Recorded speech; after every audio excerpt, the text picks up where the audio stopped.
is a horrific suggestion. Zelensky is leading a country trying to defend democracy against an authoritarian dictator, Putin, who invaded his country. And I think millions of Americans are embarrassed, are ashamed that you have a president of the United States who says that Ukraine started the war, that Zelensky is a dictator. He's got it exactly backwards. The people of Ukraine have lost tens of thousands of soldiers. Their cities are being bombed as we speak. And our job is to defend the 250-year tradition that we have of being the democratic leader of the world, not turn our backs on a struggling country that is trying to do the right thing. And we will continue to follow that, of course, Senator. We have a lot to get to, so I'm going to talk about budget cuts and switch topics here so we can get to that as well. You heard Speaker Johnson argue that there's massive amounts of waste, fraud, and abuse in entitlement programs like Medicaid, Medicare, Social Security. In fact, the Government Accountability Office does say that both Medicare and Medicaid made more than $100 billion in payment errors in 2023. Let me ask you, Senator, Democrats were in charge for 4 years. Should the Democratic Party have done more to address some of those issues with the insolvency of our entitlement programs?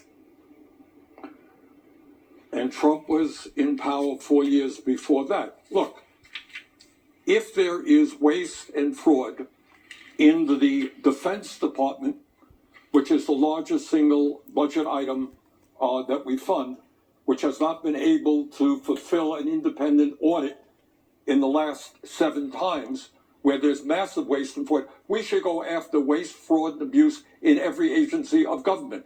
There's no argument about that. But let us be very clear. What Republicans are trying to do right now is to make massive cuts in Medicaid, over $800 billion, cuts in nutrition programs which feed hungry children. Why are they doing that?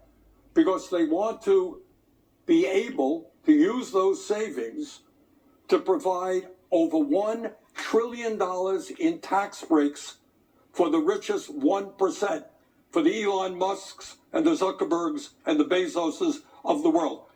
In my view, you don't take food away from children, health care away from struggling people to give tax breaks to billionaires. Do we go after waste and fraud in every agency of government? Yes, we do.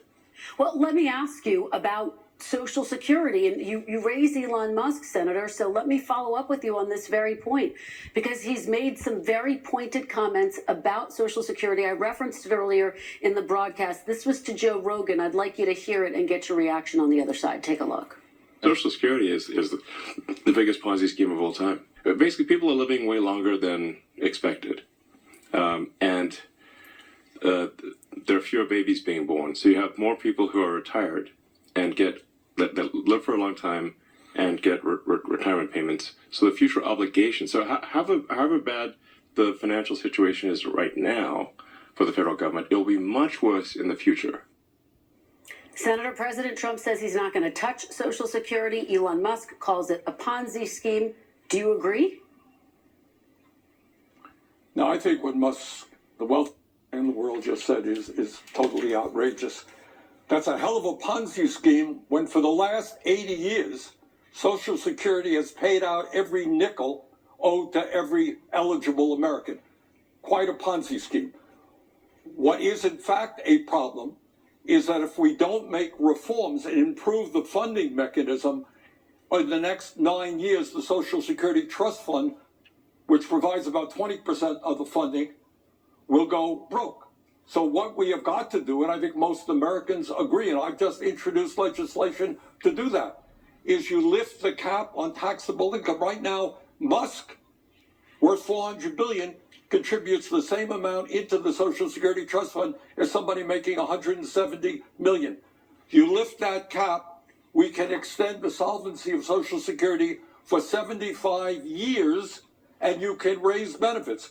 Kristen, right now in America, half of elderly people are trying to get by on $30,000 a year, 22% on $15,000 a year. We've got to raise Social Security benefits. We've got to expand Medicare to include hearing, dental, and vision, not go after these programs which are so important to millions of our seniors. I want to talk about what you have been doing recently, Senator. You've been crisscrossing the country, talking about warning of what you say is an oligarchy in the United States. We're seeing some video of that right here. Some Democrats argue the best action right now for the party to counter Donald Trump is to do nothing at all. Democratic strategist James Carville wrote this, quote, "Roll over and play dead. Allow the Republicans to crumble beneath their own weight and make the American people miss us." Senator, what say you? Do you think that's a good idea? No, I don't. In fact, the problem is the Democrats have been playing dead for too many years. 60% of our people live paycheck to paycheck. We have more income and wealth inequality than we've ever had in the history of this country. We have the highest rate of childhood poverty of almost any major country. Millions of seniors are struggling to heat their homes and put food on the table. I don't think you play dead. I think you stand up for the working class in this country and make the point that right now the Trump administration is clearly an administration designed to represent the interests of the Musks of the world. 13 of the people that he nominated to head agencies are billionaires. You know, Kristen, when Abraham Lincoln was in Gettysburg, looking out on the field where so many had died to defend freedom, he talked about a vision of America where we have a government of the people, by the people, and for the people. What we have right now in Washington, look, is a government of the billionaire class, by the billionaire class, and for the billionaire class.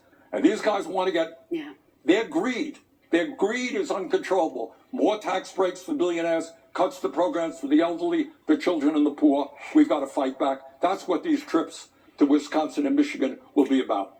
Senator, very quickly, we are just 12 days away from a potential government shutdown. House Speaker Mike Johnson says Democrats have a significant role to play to keep the government open. Some Democrats are saying they're not going to vote for a government spending bill that includes Elon Musk's cuts. Will you vote for a bill to keep the government open if it includes those cuts?